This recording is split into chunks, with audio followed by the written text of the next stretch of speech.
Object of mass 2 kilogram is sliding with a constant velocity of 4 metre per second on a frictionless, ध्यान दें, on a frictionless horizontal table.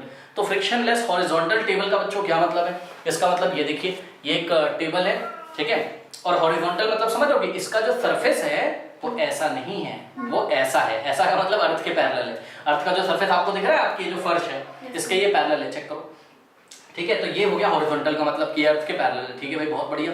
अब क्या हो रहा है कि इस पे कोई ऑब्जेक्ट है, ये ऑब्जेक्ट है, ठीक। अब ये ऑब्जेक्ट मूव कर रहा है, ध्यान से करो कैसे मूव कर रहा है, 4 मीटर पर सेकंड से, मतलब कि 1 सेकंड में कितना दूर चला जाएगा, 4 मीटर, ये इसका मतलब है। तो इसकी वेलोसिटी कांस्टेंट इन्होंने हमको बोल दी है, ध्यान दें।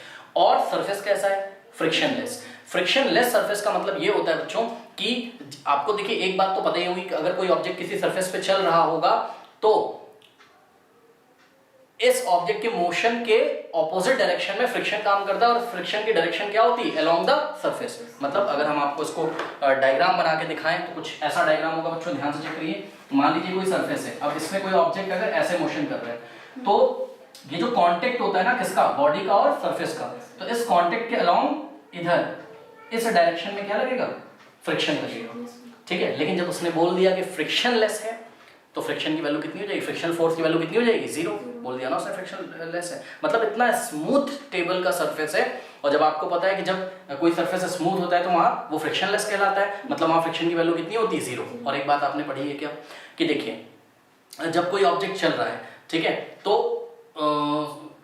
ये ऑब्जेक्ट और सरफेस के बीच में जो मतलब ये जो कांटेक्ट है इसके अलावा एक फ्रिक्शन फोर्स काम करता है जो कि ऑपोजिट टू द मोशन या मोशन को अपोज करने का काम करता है। तो ये आप पढ़ चुके हो, ठीक है। ओके, चलो बहुत बढ़िया। और इसी की वजह से धीरे धीरे इस बॉडी की वेलोसिटी क्या होती है, डिक्रीज करती जाती है। किसकी वजह से बॉडी की वेलोसिटी डिक्रीज करती जाती है, बताइए, फ्रिक्शनल फोर्स की वजह से, ठीक है। लेकिन अगर फ्रिक्शन फोर्स हो ही ना तो इसको रोकने वाला कोई है ही नहीं, ये तो चलता रहेगा।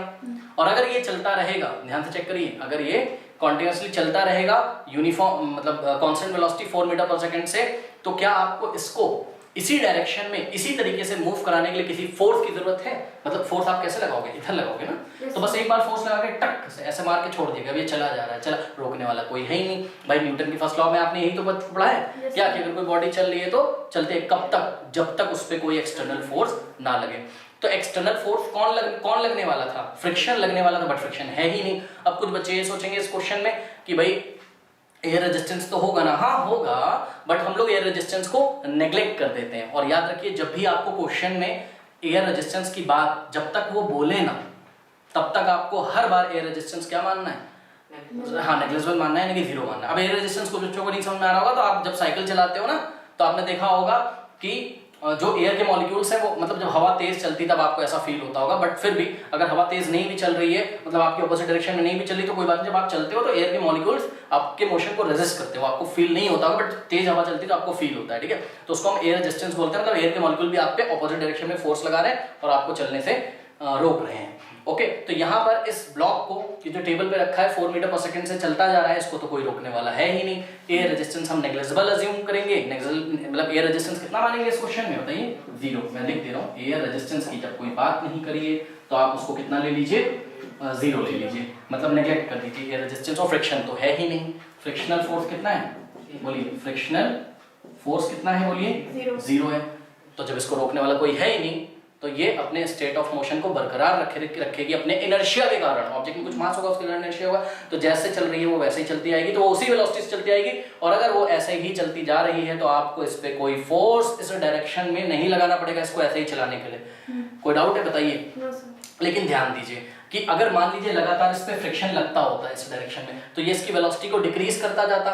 बात समझ रहे हो, मतलब कि 4 है तो अगले सेकंड मान लो घट के 3 हो जाती, फिर अगले सेकंड वेलोसिटी 2 हो जाती, 1, फिर ये रुक जाता। तो आपको क्या करना पड़ता, जैसे ही 4 से 3 कर रहा था कौन, इसको फ्रिक्शन और एयर रेजिस्टेंस दोनों मिलके, तो आप मतलब इधर लग रहा है, एयर रेजिस्टेंस भी इधर लग रहा है, फ्रिक्शन भी इधर लग रहा है, तो ब्लॉक इधर जा रहा है। अब ब्लॉक 4 से 3 हो गया, धीरे चलेगा, फिर तो इसकी स्पीड क्या हो गई, कम हो गई, या वेलोसिटी इसकी कम हो गई, तो आपको उस टाइम क्या करना पड़ता, इधर फोर्स लगाना पड़ता। फोर्स लगा के इसकी वेलोसिटी को वापस कितना मेंटेन करना पड़ता, 4 का 4, मतलब 4 से 3 ना हो पाए इसके लिए आपको फोर्स लगाए रखना पड़ता लगातार। बात समझ रहे हो, मतलब ध्यान से सुनिए बच्चों, ध्यान से समझिए, जितना जितना एयर रेजिस्टेंस और फ्रिक्शन फोर्स मिलके इसको डिसेलरेट करने का क्या मतलब है, वेलोसिटी को डिक्रीज करना। जितना फ्रिक्शनल फोर्स और एयर रेजिस्टेंस मिलकर इसको डिसेलरेट करते, इसकी वेलोसिटी को डिक्रीज करते, उतना ही आपको फोर्स लगा के इसको क्या करना पड़ता, एक्सेलरेट करना पड़ता, यानी कि इसकी वेलोसिटी को इंक्रीज करना पड़ता। कोई डाउट है बताइए, है ना? तो ऐसा तब होता। ओके ओके, तो आप बताइए मुझे इसमें आप क्या आंसर करोगे। अभी देखिए मैं इसको न्यूमेरिकल भी आपको करके दिखाऊंगा। इसमें क्या आंसर करोगे, an object of mass 2 kilogram, तो मास बताइए कितना दिया हुआ है इन्होंने हमको, 2 किलोग्राम होगा भाई, मास तो होगा ही। बॉडी के पास sliding with a constant velocity, velocity कितनी दी हुई है बोलिए, 4 metre per second on a frictionless horizontal table. कह रहा था force required to keep the object moving with the same velocity. बताओ कितना फोर्स की जरूरत है, कितना फोर्स लगा के रखोगे इस पे कि ऐसी वेलोसिटी चलता जाए, 0, कोई फोर्स ही नहीं लगाओगे, नो फोर्स इज रिक्वायर्ड, ये ऐसे ही चलती रहेगी। तो हम ऑप्शन बी पे टिक कर देंगे। ये रहा इसका एक्सप्लेनेशन, क्या since no friction is opposing the motion, motion को कोई भी फ्रिक्शन फोर्स यहाँ पे अपोज नहीं कर रहा क्योंकि सरफेस कैसा है, फ्रिक्शनलेस है, तो hence no force is required to keep the object with the same velocity. ये तो हो गई लॉजिकल रीजनिंग और आपने इसका आंसर कर दिया। मैंने अभी क्या बोला था, मैं आपको न्यूमेरिकली भी करके दिखाऊंगा कि इसका आंसर 0 कैसे आ रहा है न्यूमेरिकली। ठीक, आप बताइए क्या आपको फोर्स का फॉर्मूला याद है? हाँ बताओ क्या होता है, force is equals to mass into acceleration. बहुत बढ़िया। अब आपको क्या बच्चों एक्सेलरेशन याद है क्या होता है? एक्सेलरेशन क्या होता है, v minus u by t, rate of change of velocity यार, final velocity minus initial divided by t. तो final velocity v minus initial velocity और डिवाइडेड बाय जितना टाइम लगा है। ओके चलो बहुत बढ़िया। अब आप ध्यान से चेक करिए कि सुनो, मैंने अभी आपको क्या बोला था, जितना इधर से फ्रिक्शन फोर्स लगेगा उतना ही तुमको यहां से और लगाना पड़ेगा ताकि इसकी वेलोसिटी उतनी ही हो जाए। तो सुनो सुनो सुनो सुनो, अब हम ये निकाल लेते हैं कि कितना फ्रिक्शनल फोर्स लग रहा है, ठीक है। और फ्रिक्शनल फोर्स की वैल्यू अगर आप नेगेटिव लोगे तो आपका फोर्स जो होगा वो कैसा आएगा, पॉजिटिव आएगा। मतलब दोनों का मैग्नीट्यूड क्या रहेंगे, इक्वल रहेंगे। आप इसको ऐसे भी निकाल सकते हो। तो समझो जरा, फ्रिक्शनल फोर्स यहां पर कितना लग रहा है, 0, तो आपने भी कितना लगाया, 0। इसको करने का दूसरा तरीका है, आप ये समझिए कि फ्रिक्शनल फोर्स क्या डिसेलरेट कर पा रहा है, तो जवाब है नहीं कर पा रहा है। चेक करो, अगर हम फ्रिक्शनल फोर्स के द्वारा इसका एक्सेलरेशन निकालें, एक्सेलरेशन मतलब डिसेलरेशन निकालें, तो ध्यान चेक करिए, अगर मान लो हम ये फोर्स निकाल लें किसके लिए, फ्रिक्शनल, मतलब फ्रिक्शनल फोर्स कितना फोर्स लगा रहा है, तो ये एक्चुअल में ए नहीं है बच्चों, ये डिसेलरेशन है। ए से मैंने दिखाया यार, ये डिसेलरेशन है। किसके द्वारा डिसेलरेशन, फ्रिक्शनल फोर्स के द्वारा।